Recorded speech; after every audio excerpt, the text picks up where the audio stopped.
Grieving families, grim press conferences, poignant memorials. It's a haunting spectacle that's become all too familiar for Malaysia Airlines. The company was already struggling to recover from the mysterious disappearance of Flight 370 4 months earlier.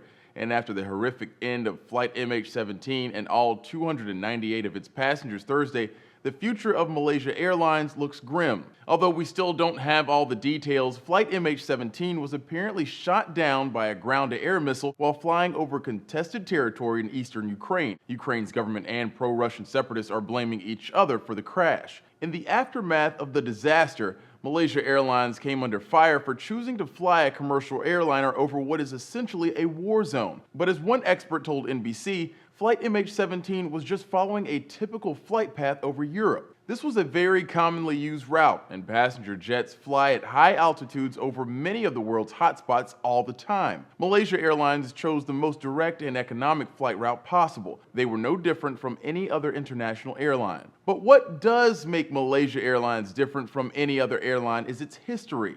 The tragic disappearance and months-long search for Flight MH17, which disappeared over the Indian Ocean back in March, is still fresh in the minds of many travelers. Despite a relatively clean safety record, the company has now been linked to two back-to-back high-profile tragedies, and that's going to make customers think twice about their next flight. The company has already announced it's allowing passengers to cancel or refund existing flight plans, and Twitter reactions suggest many people will be happy to take them up on the offer. There's also the matter of insurance. The New York Times writes Malaysia Airlines is required by an international treaty to compensate the families of those who died in the crash.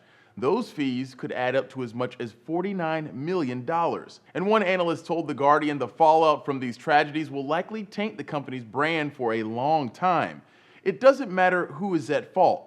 The perception to the customer is, I don't want to fly Malaysia Airlines anymore, and to battle that is not easy. Add in the fact that the company was already deeply unprofitable before both tragedies, and most outlets seem to have concluded Malaysia Airlines probably won't survive for much longer, at least in its current state. A writer for Quartz points out the company's problems also spelled trouble for the Malaysian government, which owns a 69% stake in the airline through its investment branch.